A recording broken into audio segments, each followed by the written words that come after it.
Hi guys, welcome back to our channel TechTube. In today's video, I'm going to show you how to add YouTube link on your TikTok. So, without further ado, let's jump right into the video. Firstly, log into your TikTok by opening a default browser. After that, what you want to do is click on this profile button which is on the top right corner of your screen. After that, click on View Profile. Now, from here, click on Edit Profile. You can add that link on your bio. I'll show you right now. Okay, I'll pick a random link and just copy it.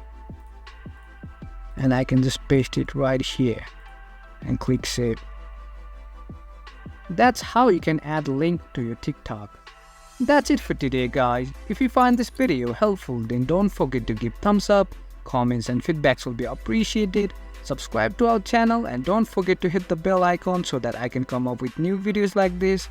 Until then, have a great time and thank you for watching.